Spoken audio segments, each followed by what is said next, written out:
Great, thank you, Rachel. You can hear me, obviously. All good? Yes, thank you, Richard. And the screen is showing what it should? Yes. Great, thank you. Just need to check. Thanks very much, everyone. And so this is something that's becoming more and more topical, probably since the Meat and Livestock Australia and the red meat industry announced their desire to set a target towards carbon neutrality. It's certainly ramped up, particularly in the livestock industry. So what are the issues? What are the options? So what I'm going to do is take you through probably the first third of the talk is where's the drive coming from? What's the issue? Who's asking? And then into, okay, so what are the options on a farm from a methane, nitrous oxide, soil carbon point of view? Then Karen will take over at the end on, well, how do we actually know? How do we account for this? What do we add? How do we add them up? So I'll start with the local and some definitions. What is carbon farming? Well, fortunately, carbon farming is a fairly non-partisan definition. It's something that a number of governments in Australia have subscribed to. It's not sort of owned by a particular lobby group, left or right. It's just about managing our farms to minimize greenhouse gas emissions, maximize carbon storage in the landscape, while still improving the productivity and the resilience of the system. So that last part of the definition is really important, that we're not looking at affecting productivity, we're looking at making us just more efficient in how we manage carbon in the landscape. Carbon neutral is something different. It came in more strongly after the Paris Climate Change Agreement, where a target was set to end up at net zero carbon dioxide emissions. And what we mean by that is this is management that minimizes greenhouse gas emissions, offsets the balance of those emissions through sequestration of an equivalent amount of carbon dioxide in soils and vegetation. So what it means is we know on a dairy farm we can do something to reduce the methane and nitrous oxide, but we'll never get it to zero. So we've got to do something else to offset or to balance those emissions through carbon we might be storing in our soils or in vegetation. We usually count this on a year-by-year basis as carbon neutral.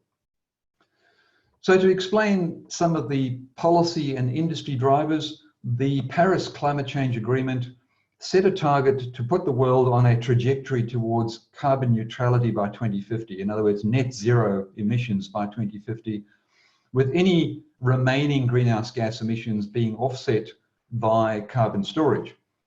What's more important for us in this discussion we're having today is that we're seeing both businesses and governments aiming to comply with that agreement. So we're seeing state governments in Australia, most state governments have a target of carbon neutral by 2050, and New Zealand has a carbon neutral by 2050 goal, a number of European countries, Canada, but we're also seeing supply chain aiming for the same thing. So what's the issue? Well, this is how the government does their national greenhouse gas inventory. And so predictably, as we all know, fossil fuel emissions, so coal-fired power stations, that's that first bar on the left, the large red bar. So obviously any climate change action needs to address that bar. But what's going to happen and what is emerging is that very quickly renewable energy technologies are coming through, and we will see that bar get smaller because we will be switching to clean power. The second bar, the transport bar, second biggest because of diesel emissions, transport emissions. Again, with more electric cars and hydrogen fuels coming in, that's going to go to zero. That leaves the 13%, which is agriculture. Now, remember that 13% is just what's on farm. It's not the diesel we use on farm. That's in the first bar or the second bar. It's not the energy we use on farm. So what is it? Well, if we break up that green bar up into its sectors, you can see the single largest part is what we call enteric fermentation, which is the methane that's produced by a natural process of digestion in the first stomach of the ruminant, where it then produces methane as a small part of the whole picture. So mainly comes from ruminants and some from our manure management systems in dairy. Nitrous oxide, that's the other bars here where you can see agricultural soils, that's nitrogen. Urea application, that's nitrogen. So any form of nitrogen that a small part of it, and I emphasize it's small, can end up as nitrous oxide, which is also a greenhouse gas. Then there is some carbon dioxide, not a lot, but it is mainly around our energy use on farm. Some of the lime we apply, because lime is calcium carbonate that comes out of long-term fossil stored sources in the ground. And when you land apply lime, it gives off the carbon dioxide that was stored in it. And some from urea as well, same idea. But let's not forget that agricultural land has the capacity to sequester carbon, CO2, through photosynthesis in our soils and trees. So we've got to keep that part in mind as well. And I'll explain that in a moment. So if we use some of the accounting tools that Karen will come to later in the talk, you can get some sort of a profile of this is what a typical dairy farm might look like in terms of where it's all coming from. So again, largely methane, but there are other aspects that Karen will get into in more detail. Going to where industry now engages and where investors now engage in the industry and how they are responding to this Paris Agreement. I'll give you a few examples of what's driving the change. Here is an example of the FARA index, which is Farm Animal Investment Risk and Return. This is a report to the London Stock Exchange that ranked all agribusinesses, all livestock enterprises worldwide. And as you can see, Fonterra came out on the good side of the equation. And Australian Agricultural Company, one of our largest livestock operations in Northern Australia, came out pretty much on the bad side. Now, this is what's going to investors to say, this is the risk, the environmental risk that you take in investing in animal agriculture. So whether you agree or not, this is what's happening out there at the moment. And so from that point of view, the dairy industry has to start looking at, well, how do we respond to this environment? What can we do to ensure a future of a sustainable dairy industry, but with lower emissions and addressing some of these issues? Ironically, for those of you who want to know, well, what's the difference between Fonterra and AACO? All this did was go through the company's sustainability reports and pick up well-meaning statements about sustainability. Since then, AACO was on the phone saying, well, what can you do about our emissions? How can we account for them? How can we set a pathway to a lower emissions future? And they are doing things on their farms now. So how is the supply chain responding to this? And this is, I can show you 3 pages of this type of information. And all I did a few years ago went through the sustainability statements of various large agribusinesses. And a few years back, they were all what we call emissions intensity targets they were setting. So Fonterra had an emissions intensity target which said we will reduce the emissions per litre of milk or per kilogram of milk solids. So it wasn't actually cutting greenhouse gas emissions. What I've noticed in the last 12 months is all these companies have switched from emissions intensity targets to absolute targets. And they're all aligning themselves with the Paris Agreement. So if you look at Unilever, for example, you can see the cascade effect. Unilever sets a target that is consistent with the Paris Agreement. Then suddenly Fonterra has to match that target, and so dairy farmers in New Zealand are under pressure. But one thing that this taught me is, I was reading in the Financial Times about a year ago, and they made a statement of the 100 largest economies in the world, 69 are companies, not countries. I'll let that sink in a while, because we actually always look to government to say, well, what's government going to do about this? And I would put it to you that government is actually lagging and the supply chain is leading the way. Because of the 100 largest economies, 69 are companies, and some of them are listed on this screen. And it started us thinking, well, where does government operate and where does industry operate? And we've been looking at government for the leadership here. And if you look at the graph on the screen, typically government sits on the left-hand side saying, we're just going to put in policy to stop things getting worse on the barrier reef, for example. So we'll put in some legislation to stop nitrate leaching onto the barrier reef. That's not actually sitting on the right-hand side. What we see in greenhouse gas emissions is we see the supply chain sitting on the right-hand side, setting targets for leading the way in saying, well, how do we lead to where our shareholders and where our consumers want to be in the future? And that's where we see the drive coming from for lower emissions food production, not from government. So I come back to that statement. Of the 100 largest economies, 69 are companies. Almost 70% of the economy is driven by multinational companies, and they are setting targets for low emissions future. So what's actually happening in response? So we see MLA has set a target that saying that Australian beef can be carbon neutral, or red meat now actually, and that's the CN30 strategy. But granted, there's a lot of research still required and policy drivers needed. But why do they do that? Well, because of those multinationals, but also because other jurisdictions that are competing with us, like Brazil, the state of Mato Grosso do Sul in Brazil, that has set their carbon neutral initiative that includes livestock. And so we've seen the carbon neutral Brazilian beef brand now being marketed in the European Union. Just between you and me, it's not nearly carbon neutral, the way they've done their accounting, but who cares? It's a good idea. We've also seen New Zealand, and they have proposed their zero carbon bill, which is entirely in line with the Paris Agreement. And their net zero by 2050 for long-lived gases does include agriculture. Now, for those of you who are aware, there has been a long discussion that we've been fairly integral in actually saying, well, why can we not treat methane slightly differently? Because it's actually a short-lived gas, not a long-lived gas. So there is some sense coming to that argument, where it's now for the first time reflected in the New Zealand target, which says we'll only aim for 10% reduction in methane, while the others have to get to zero by 2050. We would aim that methane gets 10% down by 2030 and somewhere around 30% down by 2050, not zero.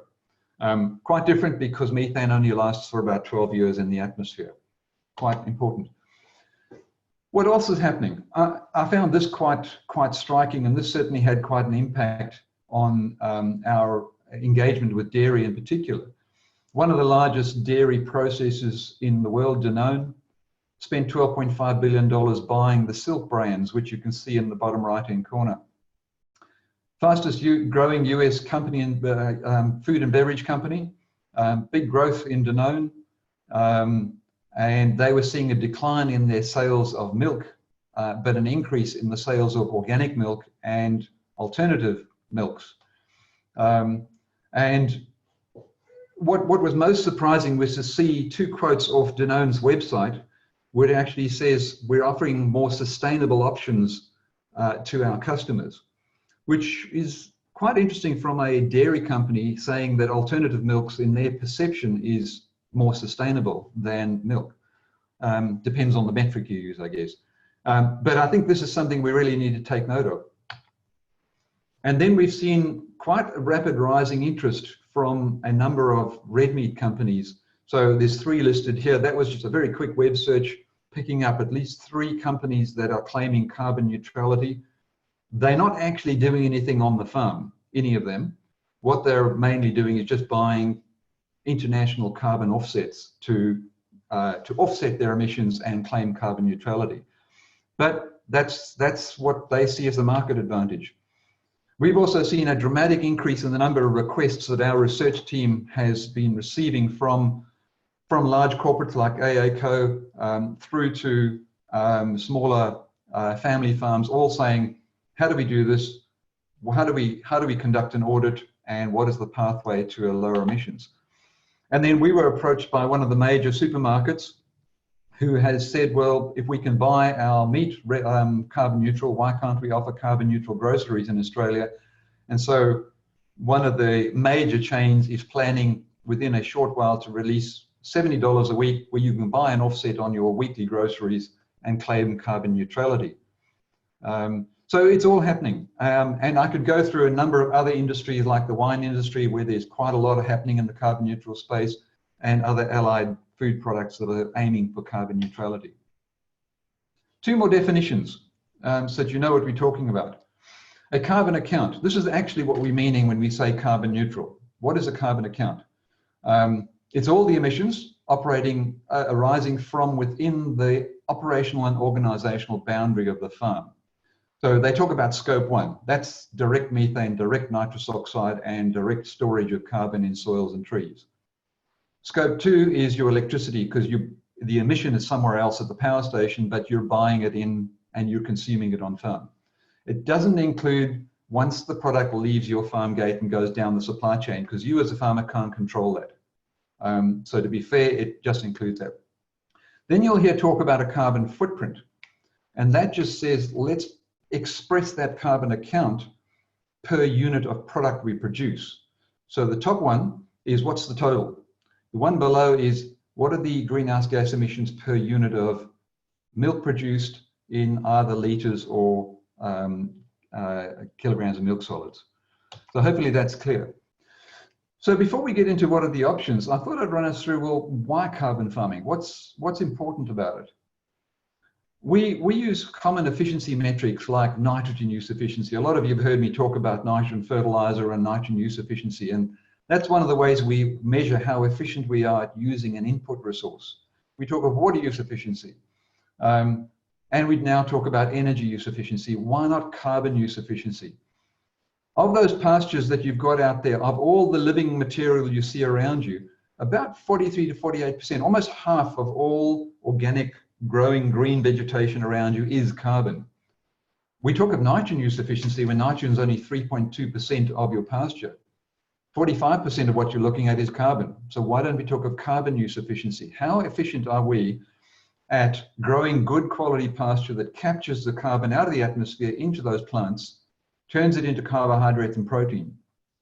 Then how efficient are we at grazing and how we use animals to harvest that carbon and turn it into animal products like proteins, carbohydrates, because 23% of your animal is carbon. And then how efficient are we at capturing that plant carbon and putting it into soil organic matter? And then finally, how efficient are we at turning that into a product and sending it out to the consumer? So it makes sense from that point of view. And I thought, because we get lots of questions around why don't I get given a credit for the carbon I've got stored in my pastures, or the carbon I've already got in my soil, because dairy farms have a lot of carbon stored in the soils. It's permanent pasture is a good way of building good, healthy soil organic matter. And so most dairy soils, because they're in high rainfall, good soil combinations, have a lot of soil organic matter already. Why don't you get given a credit for it? Well, hopefully this logic will help you.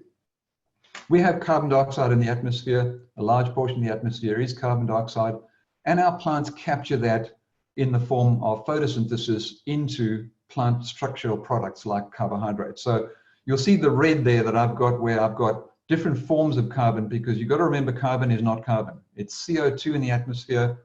Plants capture it in the form of carbohydrates, CHO. It's different. It's now sugar. Yes, there is some that goes back to the atmosphere through respiration, but on balance, a lot of carbon is coming down into our soils and our plants. We then graze that off with an animal, and most of what the animal respires back to the atmosphere when it ruminates is just CO2. If that was all that happened, the whole cycle would be perfectly in balance. But unfortunately, a small amount, and I emphasize a small amount is lost as a gas called methane. Now you see it's CH4. It's not the same carbon that went in. It's not the same carbon that came out the atmosphere. That has a different impact on the atmosphere than the CO2 that it came from. The animal drops feces. There's a form of carbon there that goes to the soil. The plant drops litter. That's another form of carbon. And some of the roots break off and form soil organic carbon together with the litter going into soil organic carbon.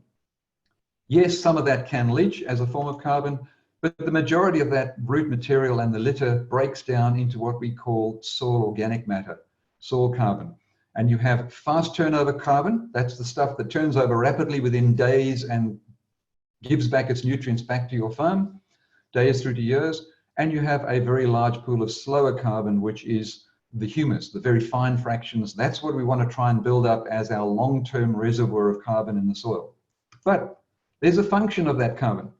because all that carbon sitting in the litter, the fast turnover pool, and the humus is all food for microbes, all the soil microbes that are there working on it all the time, making our soils healthy. And their role is to break down that carbon, release the CO2 back to the atmosphere, but in doing so, to liberate the nutrients that are stored in that organic matter. So that's where most of the nitrogen comes from to grow your pastures. And in most dairy soils, you'll get at least 200 to 250 kilograms of nitrogen per hectare per year out of these microbes that are breaking up that soil organic matter and releasing the nitrogen back to grow your pasture. When we add fertilizers, we're just trying to supplement that system, but inherently it's the microbes that are doing the work for us. So that's how the system works.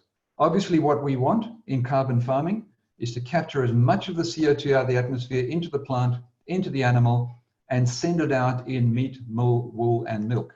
So that's what we want. Secondly, we want healthy soils that put as much of the balance of that carbon into the soil and store it. It can't be stored indefinitely because there's a limit on how much soils can handle. And what we want to minimize is the amount of methane. That, in essence, is what carbon farming is about. Now, why don't we get given a credit for all this carbon we've got sitting in the soil? Well, there's a big difference between what we call stocks of carbon, and that is a stock of carbon. So you've got, say, 4% carbon sitting in your soil. That's there. But methane is being produced on a daily basis. And what is important is to say, well, if methane is produced on a daily basis and the carbon is offsetting that, how much is that carbon stock changing year to year? So yes, you've got 4%, but is it changing? If it's increasing, then it can offset your methane, not if it's just a once-off stock, because you can't count a once-off stock against a regular flux. And that's the problem with counting soil carbon against methane. So just a few slides on what we can do right now. Now, you know, for some of you might think this is insurmountable, but actually we've been working on this for a while now, and in the background coming up with solutions that show us and give us hope that actually a low emissions dairy future is quite possible. I won't go into detail on this if you want to come back to it in some time, but this just shows you there's not just one option to reduce methane from cattle. There's a whole bunch of options around the animal, around diet, around the rumen manipulation. The bottom line with methane is a lot of methane is as a result of forage quality and rumen passage rate, and the two are linked. So the longer the fibrous material stays in the rumen, the more time the methanogens have to produce methane. So if it goes through faster, then less methane is produced. So if you've got higher quality forage, so that's why cows that are eating high quality ryegrass with maybe grain supplemented produce less methane per unit dry matter intake than beef cattle in North Queensland, for example. And that's what I'm showing you on this graph over here. We've got dairy cattle down the bottom, up in the top right-hand corner. Yes, they eat a lot more, but they produce a lot more methane as a result. And if you have a lower quality forage, you end up eating less, but producing less methane in the process. We know the rumen pH has an effect, but we also know that there's a number of secondary compounds that our forages can and do have in them, like a lot of legumes have got tannins in them, and that reduces methane. We've shown that oils reduce methane, but there are some direct inhibitors and vaccines coming on the market that I'll detail. So I'm just going to run you through a few of these just to give you a sense of what the potential is. Some of the work we've done at Ellenbank in Victoria has looked at feeding oil supplements. So we're talking about byproducts like whole cottonseed oil or cold pressed canola oil or brewer's grain. And for every 1% extra fat that is added in that supplement, we get 3.5% less methane. So we can go up to about 20% less methane just by bringing in a high oil supplement into the ration. At the moment, that's quite expensive, more expensive than grain, but there is potential there. We also know that from feeding different sources of tannin, we can reduce methane by about 20%. So that's some of the legumes like lotus, ceradella, crown veg that have high legume tannin content. And then some of the research we did said, well, what if we can find a industry byproduct that is currently a waste problem but has both tannin and oil in it. And that's where grape marc came from. So that's the squeezed grape juice has come out, and we left with the pomace, the skin that's got the tannin, and the seeds of the grape that has the oil. And we found that we got a fairly good reduction in methane from just feeding grape marc. Well, that went from being a disposal problem to now being something like $150 a ton, and the feedlots consume it all. So that's changed. Some of you might have heard about this red algae or Asparagopsis that CSIRO are working on. This is one of those that has given us some hope that substantial reductions in methane are actually possible. So in some of the animal experiments, they've been showing up to 80% or plus 80% reduction in methane. There are some interesting chemicals in this product, and so there's a fair bit of work to do to make sure that these bromoform compounds are not toxic and don't leave residues in the environment. I guess I'm showing this not to say it's currently a solution. It could be a solution in the future once we deal with some of the issues associated with it. But what it's also done is it's given us hope that when we started this work, 15 years ago, we had options that were 20% reductions in methane. We're now seeing options that are 80% reductions in methane. So it's given us hope that actually we can deal with this problem. Prior to this work, we also didn't think that some silver bullets were even possible. And DSM Nutrition, a European nutrition company, came along with their product 3-NOP, nitrooxypropanol. And there's a feedlot experiment just completing in Canada now for 300+ days, where they have shown a 70% reduction in methane from beef steers fed on this product. It's a white powder, and you can see some of the costs there. That gets down, say, for a 200 cow farm, it's about $5 a day. That's not what the company will charge. That's actually what we've worked out. Well, no one knows what the company's going to charge for it, but this is sort of working from what the affordability margin might be at a carbon incentive price. Now, the interesting thing about this compound, it shows us as well, is that there can be products. It's going through registration in the European Union as we speak. It should be registered in New Zealand by next year and in Australia soon after that. So there's potential to potentially have a big impact on livestock methane for a very modest price. And so we're quite hopeful that if the dairy industry was under pressure to do something, a supplement like this can actually make a big impact. At this stage, it does appear to have no residues in meat, milk, or the environment, and breaks down to natural components. Obviously, for the more grazing-based situation, slow release technology is still required, but it is currently in development. And the other area where there is some research now that we find very interesting is the concept of early life programming. And this is the idea that we know for humans that your gut microflora are a product of your upbringing. It's a product of your environment that you were brought up in. The ruminant's no different. And there is good evidence that the ruminant's upbringing and its environment determines its microbial structure in the rumen later in life. And that if we intervene, for example, use red algae or use 3-NOP, that product I was talking about earlier, to create a generation of low methane cattle, there is a good chance that that will be a low-cost solution for the future. So, for example, the developing world, where they can't afford to buy a supplement to daily feed to cattle, this might be a way forward.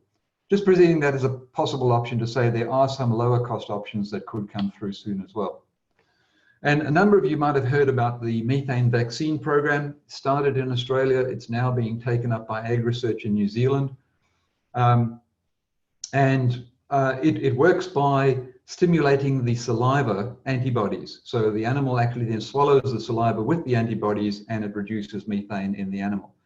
We think it might actually have about a 20% reduction in methane, but an important part of the strategy longer term for a very low cost solution. Now, some of the more simple ones that we can look at doing right now. Some work out of New Zealand, AJ Yonko, has looked at different forage rapes, fodder beets, and shown reductions in methane from those. There's high sugar ryegrasses and high lipid ryegrass, in particular the high lipid ryegrass, which comes out of New Zealand. Based on the work we've done on dietary fats, that would have a clear pathway to reducing methane. Not quite sure about the high sugar ryegrass, whether that would just be making the animal more productive or cutting the grain costs. There's been a lot talked about breeding for lower methane, and there's two ways in which we could look at this. One is breeding for lower methane per unit of dry matter intake, so that's absolute reductions in methane. And then further down the page, you'll see breeding for increased feed conversion efficiency, just breeding for more efficient animals. Obviously, the first one reduces absolute methane, and the second one reduces methane per unit of product produced. So in order to have an absolute reduction in methane, there would need to be the same production with less animals to achieve an absolute reduction in methane. Let's go through the first one just briefly. In New Zealand, they have developed genomic markers to show that this is possible. It is a fairly modest heritability. We do think breeding for absolute reductions in methane could be related to just changing the passage rate through the rumen. So something we need to just check, because that would work for supplemented dairy systems, but it wouldn't work for northern rangeland beef, for example, where we actually want a highly functioning rumen rather than a faster rate of passage.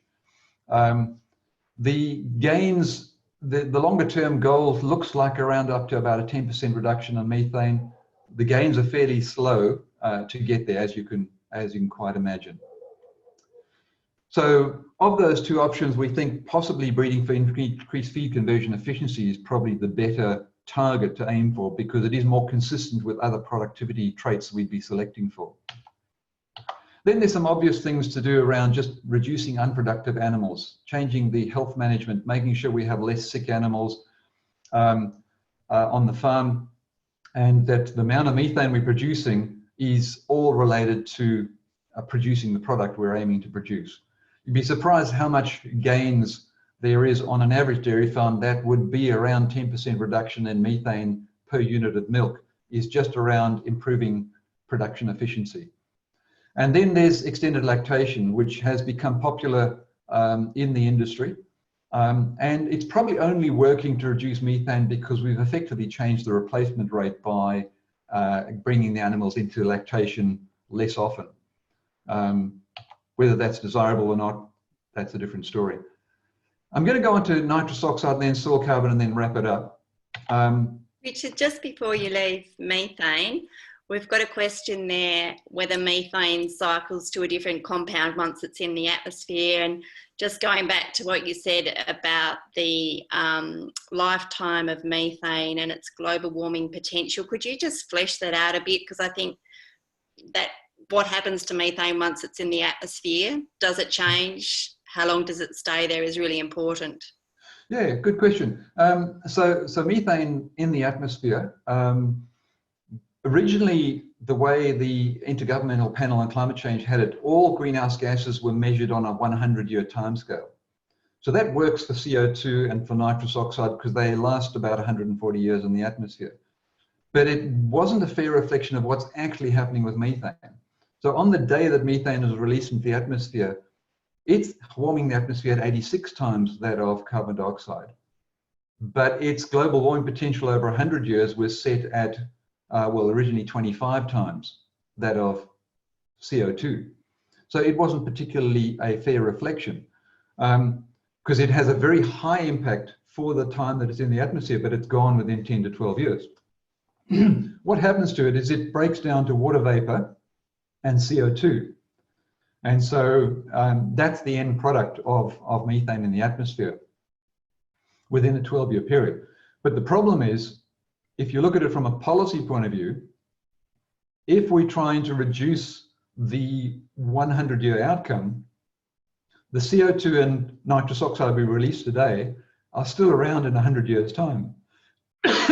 Sorry. Whereas from a policy point of view, if you want to reduce global warming by the end of the century, methane then becomes quite integral, because if you can reduce the amount of warming within 12 years, you have a tangible impact on reducing the warming in the atmosphere. Whereas if you release a parcel of CO2 today, it's still warming the atmosphere in 100 years' time. So yes, methane does last a short time, but it also changed the way we should think about methane.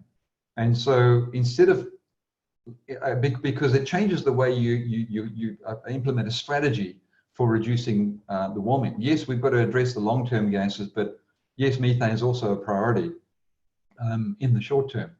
I don't know if that answers the question, but there's a new way of thinking about it, which New Zealand has started bringing in, where they will look at treating methane differently.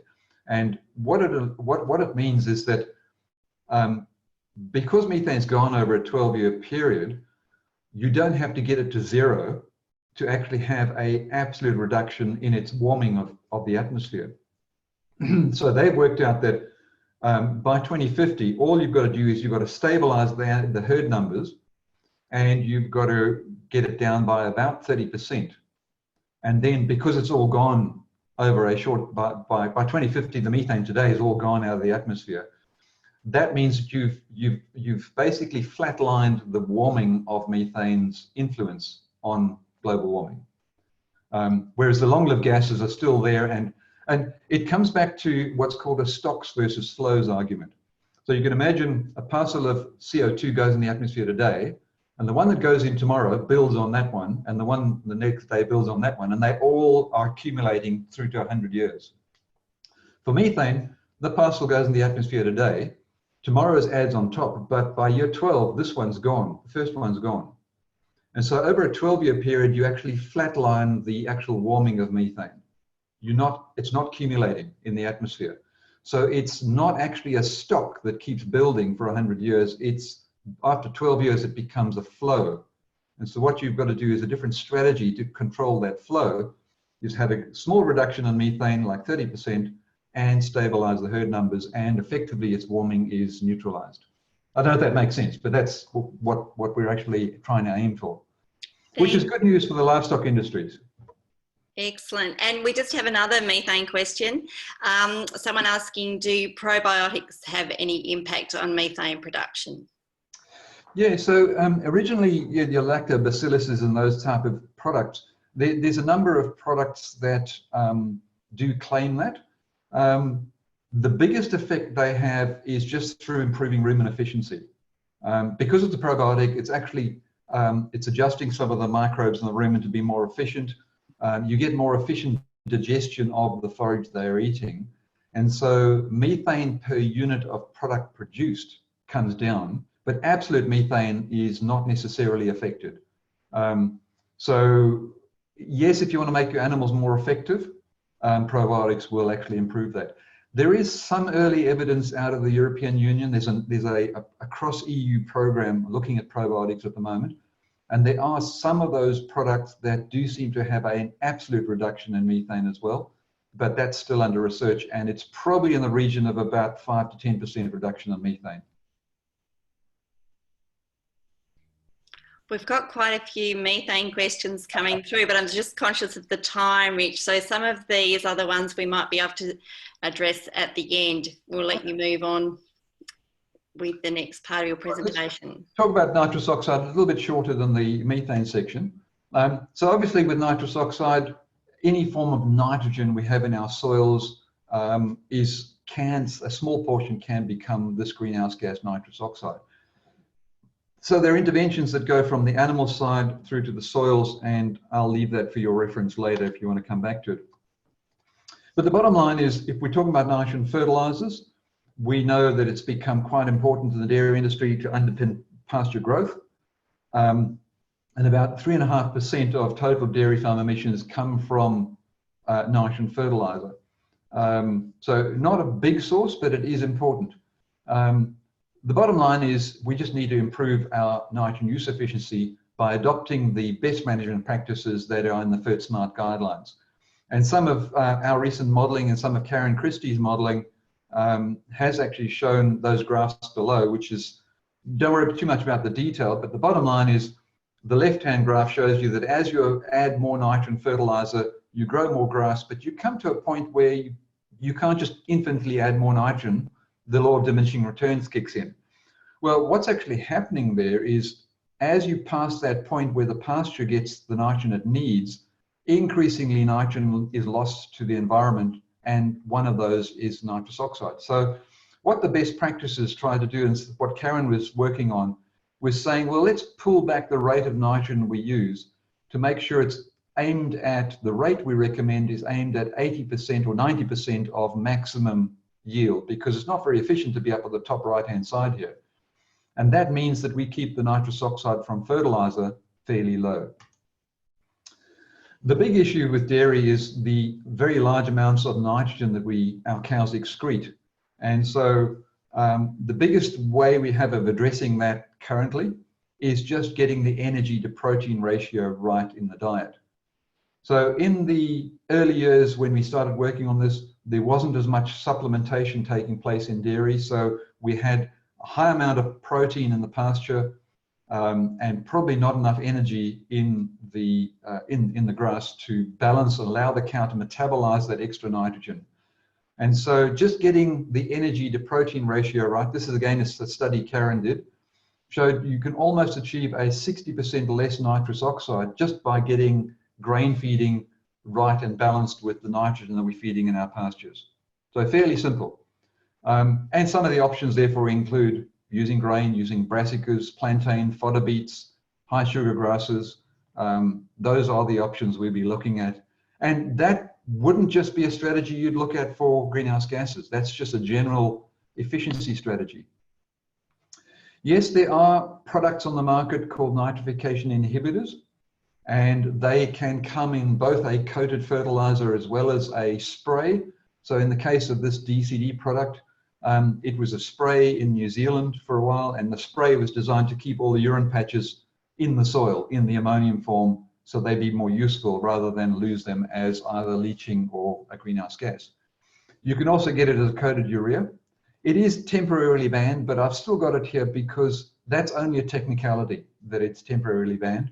I can go into the details, but once it's listed on the CODA US Codex list, it'll be back available, and it is very effective at the job it's meant to do. Then in Australia, we can buy this coated urea fertilizer called DMPP, and it works much the same way. The key with these products, any inhibitor product, and you can see on the right-hand side here some work that we've done in the More Profit from Nitrogen project, that you're not necessarily getting a yield advantage if you apply them all at the same rate. So if you are going to use a nitrification inhibitor coated fertilizer, make sure that you cut the rate that you're applying down by the expected savings in N-loss. I hope that makes sense. Because if you're buying the product because you're worried about 20% of the nitrogen being lost, and the calculation is that you can save that 20%, well, don't go and apply the same rate, apply 20% less. That's the only way it's going to be cost effective. Finishing off on soil carbon, any questions on nitrous oxide if you want to, Rachel? No, we don't have any at the moment. Thanks, Rich. I think we'll have a few at the end. All right. Just a few slides on soil carbon and we'll wrap up. The bottom line is we've got to separate out the hype around soil carbon trading as a soil carbon sequestration and trading soil carbon on markets from the fact that building high soil organic matter in our dairy soils is really important. It's important for healthy, productive, resilient soils. It's important for adapting to climate change. Better water holding capacity allows us to span bigger variability in our climate. And you can see just a few of the roles that good soil organic matter does for you. Biological roles in the soil, physical roles, chemical roles. There is no downside to having high soil organic matter in the soil from a dairy production and sustainability point of view. Talk about trading the soil carbon has a whole lot of other complications that we can talk about, but let's just make the point that high organic matter is important. What we have seen is that in dairy systems, because it's permanent pasture, because it's good soil, reasonable rainfall combinations, it's already high. And remember what I said earlier about stocks versus fluxes. The thing is, we have high soil organic matter in most of our dairy soils. but it's at the top of the diminishing returns curve. It's not changing that much year on year anymore because it stabilizes under your management after about 25, 30 years of permanent pasture. What we have found in New Zealand is that under the really higher stocking rates, higher nitrogen fertilizer regimes, Louis Schipper there found that actually soil organic matter can get exhausted if you push it too hard. So if the system's getting driven too hard, you're actually breaking it down faster at the rate that you're putting it in. So you've got to be careful about that. And under climate change in southeastern Australia, that graph on the top right, we've actually shown that we could be losing soil carbon if the future scenarios under climate change are hotter, drier weather. You actually end up putting soil carbon in at a lower rate because you're growing less pasture under those conditions, but the microbes in the soil are breaking it up at the same rate. So the input-output equation changes. I would also caution that soil carbon, we shouldn't be just viewing this as a way of offsetting all our emissions. There's two problems that will emerge on that. One, that graph on the right that says under a future climate, it might actually go backwards. So it might not be a reliable strategy. But secondly, there is changes in legislative thinking or policy thinking around this that says, well, you can't necessarily offset methane, CH4, against soil organic matter. They're not like for like. We can't trade one against the other because the atmosphere differentiates between them. So I would caution being too confident about that in the future. Just the graph I was talking about earlier, that over time, so this is the Rothamsted experiment where it's been running for 300 years. 300 years ago, they stopped cultivating the soil and put it under permanent pasture. And you can see what would happen in a lot of our dairy soils from land clearing, putting under permanent pasture. We follow the top line where we then build soil organic matter, soil carbon, and it stabilizes over time at our management. If at any time you change that management, you stop fertilizing, you stop irrigating, or you cultivate the soil, then you follow the blue line where you break it down again. Now in the Northwest Victoria and the wheat systems, what started happening is some of the farmers are saying, well, let's put it to permanent pasture for a couple of years, then cultivate, grow some wheat, put it back to permanent pasture to bring it back up again, cultivate. And so they end up with a sawtooth approach, but on average, they end up with better soil carbon than they do under this baseline scenario where they just cultivate every year to bring back soil carbon. So the point of soil carbon is the positive changes take a long period of time. That doesn't happen overnight. It doesn't happen within 1 year or 2 years, but you can destroy it very quickly by cultivating. Got to remember, you can't build soil carbon indefinitely. There is a new steady state that will emerge that you need to be aware of. And if you change your management, you can actually affect your soil carbon quite dramatically. Final slide on trees on farm. I think one of the things we've done is undervalue trees on farm because we've looked at carbon credits and what income we can get from that versus what productivity we would lose if we sacrificed 10% of our dairy farm. And that's never going to match up because milk value of the land is far higher. But I would bet you that if we took the multiple benefits of reducing salinity, biodiversity, aesthetics, shade and shelter, reducing heat stress on farms, put that all together, including timber income, carbon offset income, and perhaps some of the issues New Zealand is facing in some of their intensive catchments, where timber can be seen as a nutrient sink to reduce the net effect of nitrogen loading. Plus that graph on the right that where the National Australia Bank says they actually find that farms that have got more trees on actually return better on sale. Put that all together, you've got a value proposition that if we put it together, trees on dairy farms make more sense. For example, we've got a farmer in South Gippsland who said the other day, on that cold westerly southwest wind, rainy day, he puts his cows into the tree paddock because he saves about 5 to 6 litres per cow per day. That would pay for the trees on itself. So we need to think about how we do that for the multiple objectives. Finally, on energy efficiency, not a big part of the talk, but just saying, be aware of this effect of the drop per kilowatt hour that we've seen in solar energy, for example. And I would put it to you that we are moving to renewable energy on dairy farms just because it's straight economic. That in the future, it'll actually be the difference in getting a 3-phase line from the road to your farm, to your new dairy, will cost you more than it will put solar panels and batteries on. And so it might just be something we do because it's actually just common sense to do it. I thought I'd just show that. So in summary, if we needed to reduce greenhouse gas emissions from the dairy industry, I would say a latest assessment we've done with ADF is that we could do 50% tomorrow if the environment was there for us to do it. 3-NOP and seaweed has shown us that substantial reductions of methane are possible. So gone are the 20% reduction days. We're looking at 80% reduction on methane from the technologies that are coming through.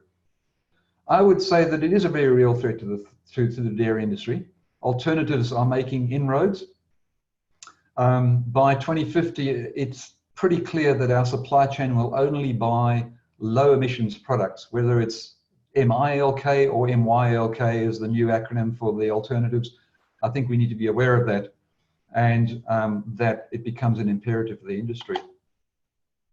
Thanks, Rachel.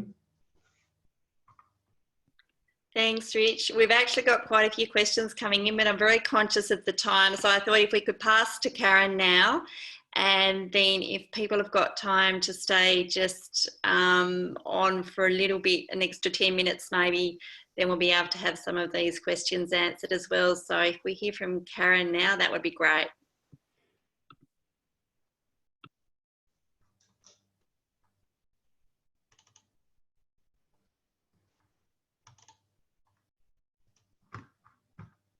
Do we have Karen there? Karen's on mute still. Sorry about that. Let's go with this one. Let's see. Why won't that share? There we go. Hopefully we can see that now. Excellent. So I guess the first question is, and thank you, Richard, for all the in-depth subjects you've already covered. So how do we actually estimate greenhouse gas emissions? And I've just grabbed a couple of slides there, or snapshots. Richard's talked about how agriculture's, you know, around that 13% as a total across the whole of Australia. The pie chart down the bottom is an average of a typical Australian dairy farm. So what there is the Australian federal government every year has to estimate and reports our greenhouse gas emissions to the IPCC. And they do that by using this thing called the Australian National Greenhouse Gas Inventory, or NIGI. So it's a series of inputs. So they work out, well, how many cows do we have in Australia? What's our national milk production? What's our national usage of fertiliser? And using those inputs and a series of equations, it works out our total emissions from the nation. And so that's how that top graph is generated. So as Rich touched on, our methane and nitrous oxide are reported in our agricultural section. Our electricity and fuel is reported in the energy sector. So energy that's used on the farm is not actually reported in agriculture, it's reported in the energy component. And trees and soil carbon sequestration is actually reported in the land use change component, so not directly as an agricultural component. So probably more than a decade ago, Dairy Australia approached a team here at TIA to develop the DGAS calculator, Dairy Greenhouse Gas Abatement Strategies Calculator, which has been rebadged, renamed as the Australian Dairy Carbon Calculator. They're the same tool. Was to bring components together. So we brought together our pre-farm embedded emissions. So if you bring a ton of grain from a grain farm onto your dairy farm, what's the emissions associated with the growing of that, the production of that grain on that wheat farm? Likewise, the manufacturing of fertiliser. How much emissions are contributed to the production of that nitrogen fertiliser in the factory prior to actually coming to the farm? So then we also combine the on-farm methane and nitrous oxide emissions and the energy consumption from electricity and diesel consumption all into the one tool. And on the left-hand side, we've just got a bit of a snapshot of what that tool looks like. I couldn't get the whole tool in the one screenshot. And in some respects, it's a fairly simple tool in terms of the data that you need to enter into it. It's things like your herd numbers. What's your milking herd size? What are your number of replacement cows or heifers, sorry, their live weights? What's your annual milk production, your diet quality and quantity, fertilizer inputs, electricity, and things like that. And the output of the calculator is, the results are presented in a couple of ways. I've just grabbed the pie chart here, and you can see for this particular farm, enteric methane was around that 48%. So still the major contributor. But for this particular farm, they had very high pre-farm embedded emissions. So they either brought in a lot of concentrate or they had a lot of fertilizer coming in, which made that component the second greatest on that farm. So over the last decade or so, I've been looking at sort of grabbing on-farm dairy data and putting it through the calculators to see what are our dairy emissions using real farm data. And the first slide I'll talk about is the TM60 data set. So that was data that was collected across 60 Tasmanian dairy farms back in the mid-2000s.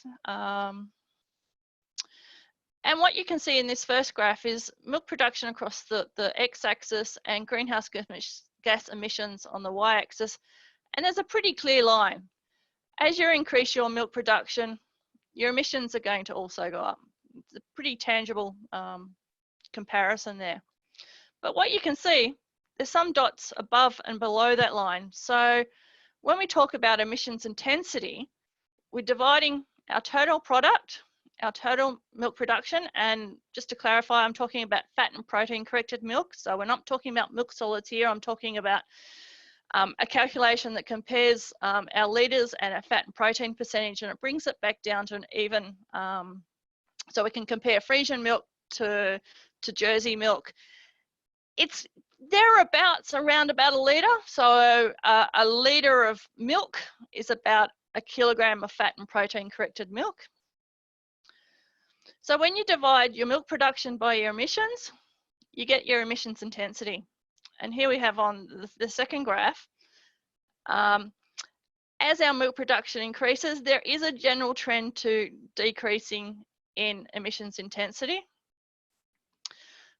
But if you can see those two dots, we've got some farms sitting at about 1.2 tonne of CO2 equivalent per tonne of fat and protein corrected milk, versus some sitting at 0.8. So for the most part, that's aspects like herd management, milk production per cow, feeding quality. It's that first sort of level of order that farmers can do. So it's not looking at feeding dietary fats or a seaweed extract or anything like that. It's just looking at management differences is making a difference there.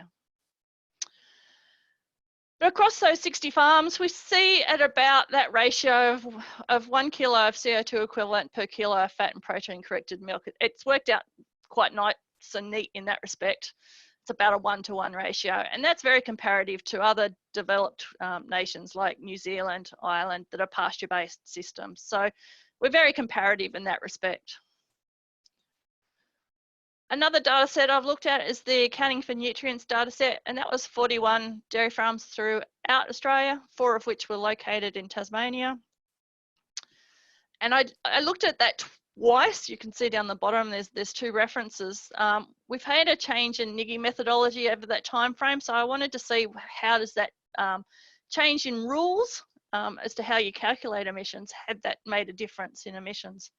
So once again, excuse me, Karen, yep. Sorry, these graphs are great, but we're seeing them in the slide view, not the presenter view. So it would be great if you could enlarge them so we see the full screen, if that's possible. Does that make it better? No, I've lost everyone. No, now. This could be one of those ones that's how do I get that back? Go back to where we were. We've just had just choose the whole screen, Karen. Yeah, I have got the, It's fussy about which one you choose. yeah. Don't worry if we can just go back to the view that we had. Can you see everything now? No.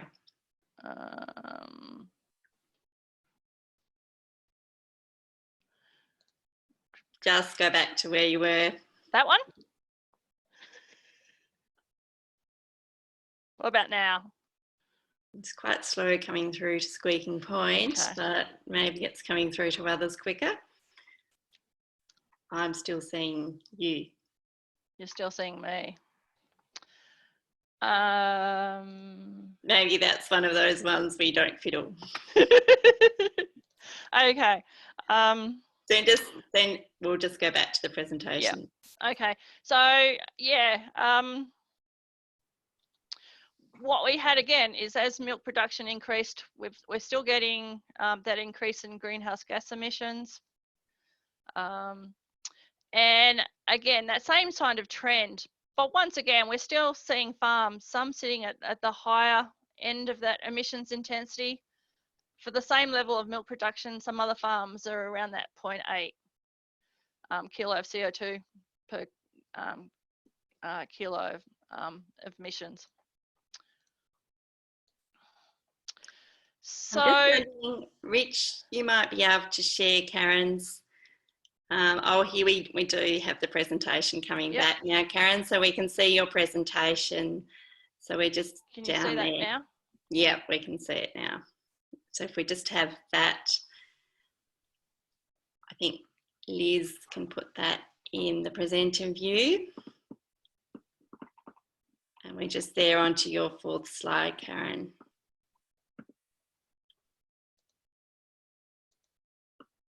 Yep, that's fine, Karen. Yep, we'll just race through to get to.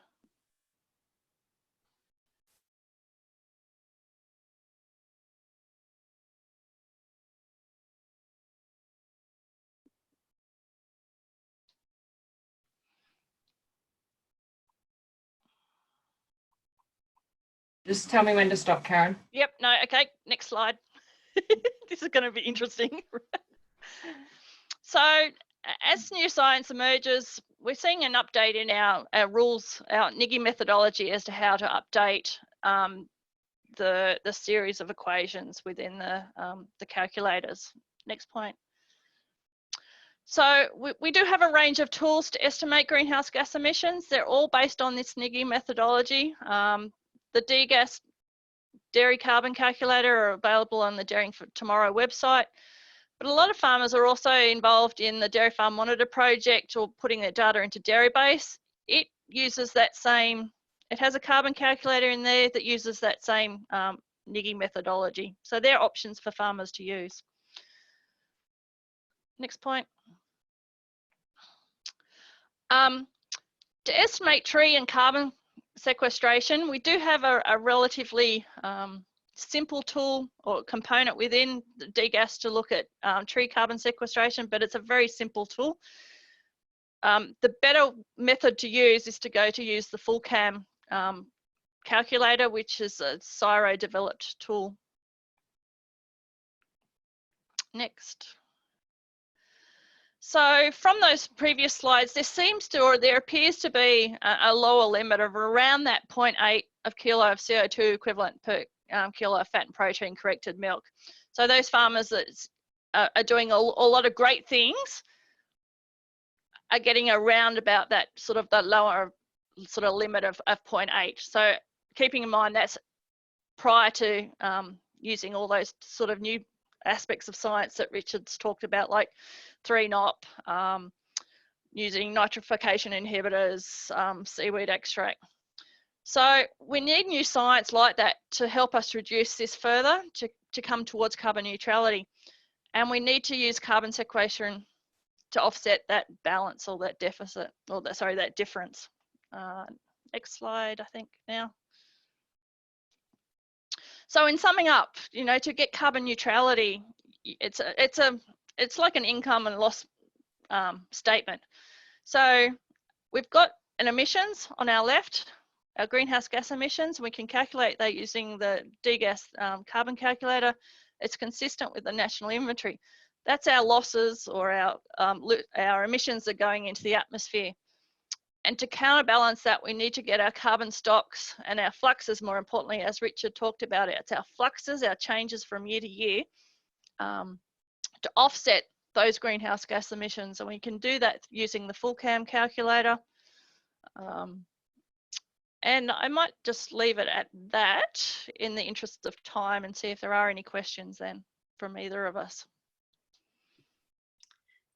Thanks very much, Karen and Rich. I'm conscious that people may have to leave. So if you have to leave now, please do so. There'll be a quick Survey Monkey coming out via email, and it will also be coming out at the end of this presentation. But Karen and Rich, if you've got time to stay for a few questions, we've had a few come up there, and one that I've had raised with me with farmers who are looking at sort of transitioning either to organic dairy farming or certainly using less inputs, particularly urea, is what impact that might have on soil biology and then how that offsets emissions as well. It's something certainly the organic dairy farmers are starting to talk about. Yeah, look, I typed a bit of a question while Karen was talking. I was trying to type some of those, but I think it's worth talking about because there is this tension between, there's no doubt that you, with more nutrients, more irrigation, more nitrogen fertilizer, you will build a higher total soil organic matter. But what you might end up with is also a more specialization in the soil microbiodiversity. So you will change the pool sizes of various microbes in the soil and end up with probably less biodiversity, but more total microbial biomass. So I guess without judging one or the other, it depends on your objective. If you want to grow more soil carbon total, definitely more nutrients, more water will do that under permanent pasture. If you wanted a longer-term, healthy, highly biodiverse soil, you would probably go for a more balanced closed-loop nutrient input cycle, and you would have more deeper-rooted perennial pastures and more diversity in the grasses and pastures and bring in more herbs into the mix as well. And you would definitely, under that system, end up with more diversity in the soil microbial composition. So you end up at two different places for two different drivers and objectives. I guess that's the most diplomatic way of putting it. Excellent, thanks, Rich. It's a really good explanation too, because it comes up a lot. And we've also got that question there that I've seen that you have answered to Andrew Beattie around stabilising cow numbers and then dropping, whether that puts you carbon neutral from a methane perspective. If you'd just like to come back to that one again, that's an important point in line with New Zealand policy, I guess. Yeah, I think that is important because, you know, there's no doubt the long-lived gases like CO2 and nitrous oxide, we don't have an option. They will heat the atmosphere in 100 years' time. So we've got to get them to zero to stop that happening. Methane, because it's oxidized to CO2 and water vapor within about 12 years, roughly. Plus, it has a high warming while it's there, but it's not actually a stock. So coming back to the discussion we had earlier about, you know, CO2 today, CO2 tomorrow, the next day it builds up and it just keeps building up to 100 years. And so you end up with this massive stock. Methane, it builds up, yes, but by year 12, your original kilo is gone now. So after 12 years, you've got this flow of methane. Yes, there is 12 years worth of methane, but it's a flow. And so if you do all the sort of calculations around it, it actually says if you've got methane, if you stabilize the amount of methane coming into the atmosphere by stabilizing herd numbers, and then just applied a 30% reduction on average by 2050, then that 12-year stock becomes by 2050, it no longer has any heating residual impact on the atmosphere. So you've kind of neutralized its heating impact. Methane isn't zero, but it's neutralized its impact on the atmosphere. So that's the good news, because it means that the biggest source of emissions on dairy farms no longer may need to get to zero. I'll also touch on that.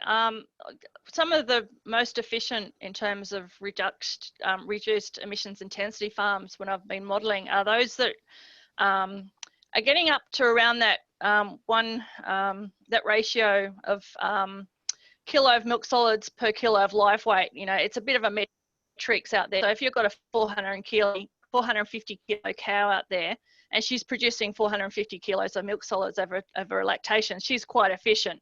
Similar, a 600 kilo Friesian producing 600 kilos of milk solids.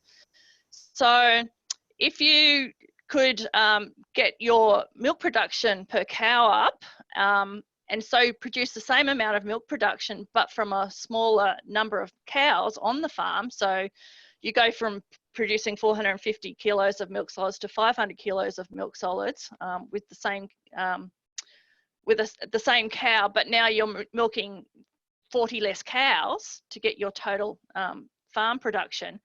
That's going to help reduce your total emissions as well as your emissions intensity.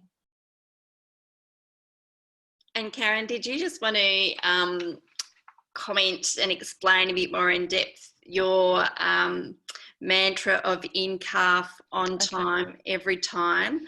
Because that relates to what you were saying there, and I think that's just a really easy thing to, it certainly sticks in my head, and it makes so much sense. If you could just explain that a bit more. Yeah, I think the concept, you know,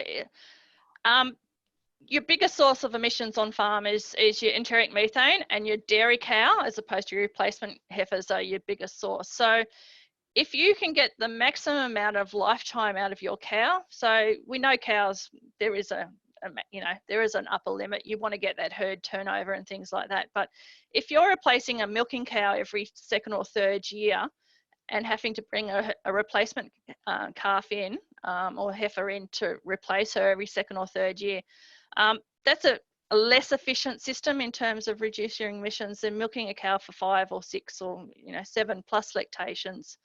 So if you've got a cow in your herd, or you've got a herd of cows that you're getting them in calf every year, they're calving down, you're getting them in calf on time every year, that's going to be a lot more efficient herd in terms of emissions than having to replace cows every 2 or 3 years because of a whole range of reasons now, for example.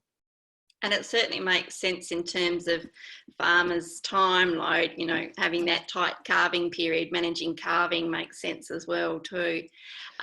Richard, I guess you've got to, I keep in mind, when we talk about reducing greenhouse gas emissions, they're just good management practices. So if you do really good farm management practices and you're trying to optimize your farm as much as you can, that in itself will have a natural effect in reducing your greenhouse gas emissions.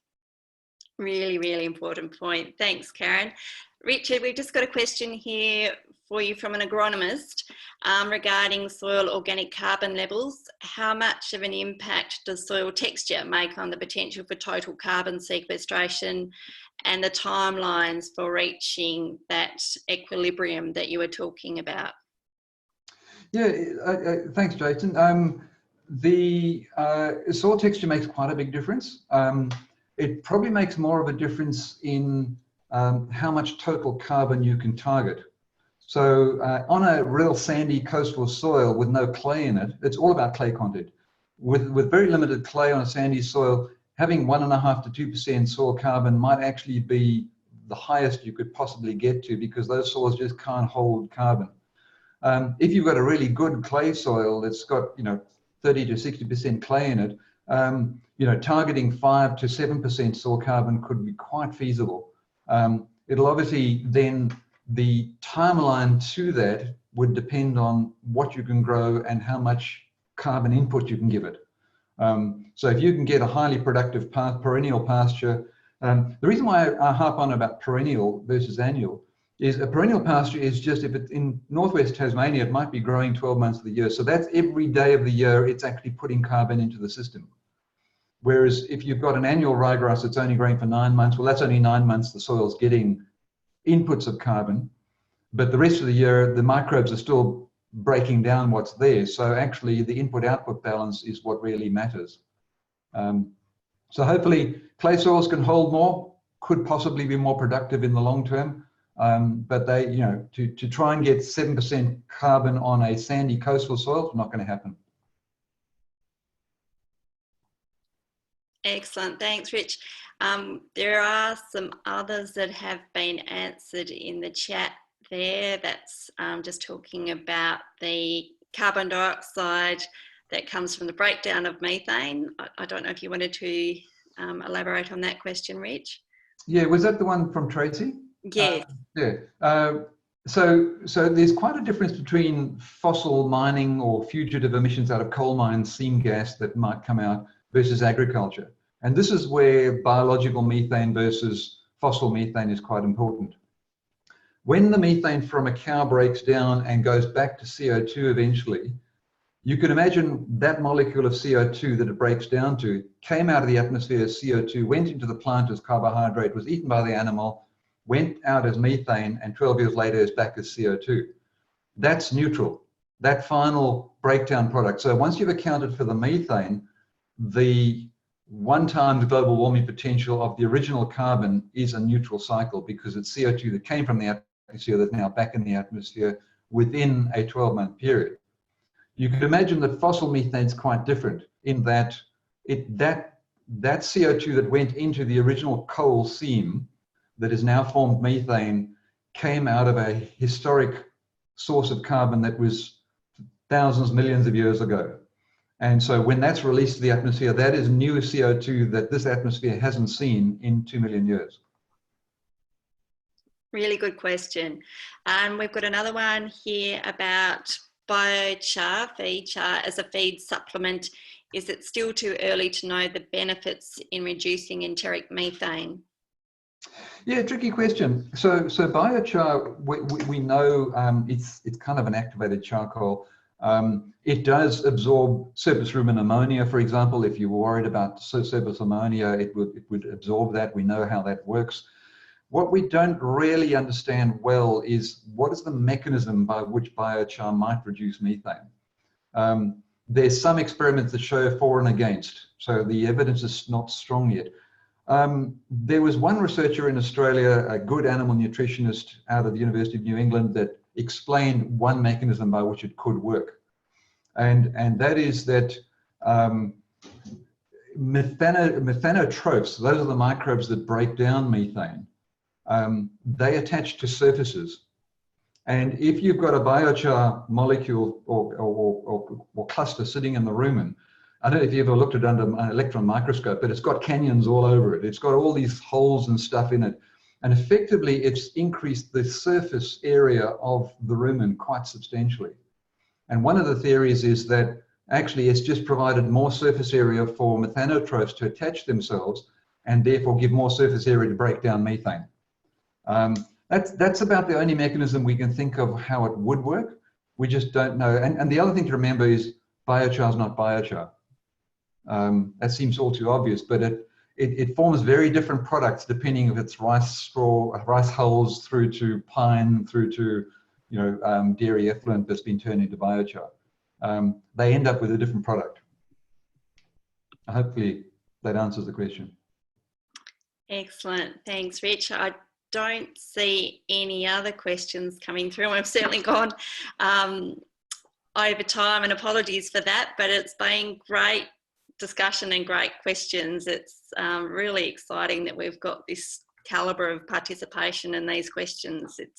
I think it's something that the dairy industry is sort of really ready to move in this space, and there's a lot of exciting things going to be happening in the next few years. So thank you very, very much for your time, and thank you everyone for joining us today. And we'll be looking forward to another one of these webinars in a few weeks where we'll be focused on effluent. So please complete the Survey Monkey when it comes to you, and have a good afternoon, everyone. Thank you. Great. Thanks, Rachel. Thanks, everyone. Thanks, Karen.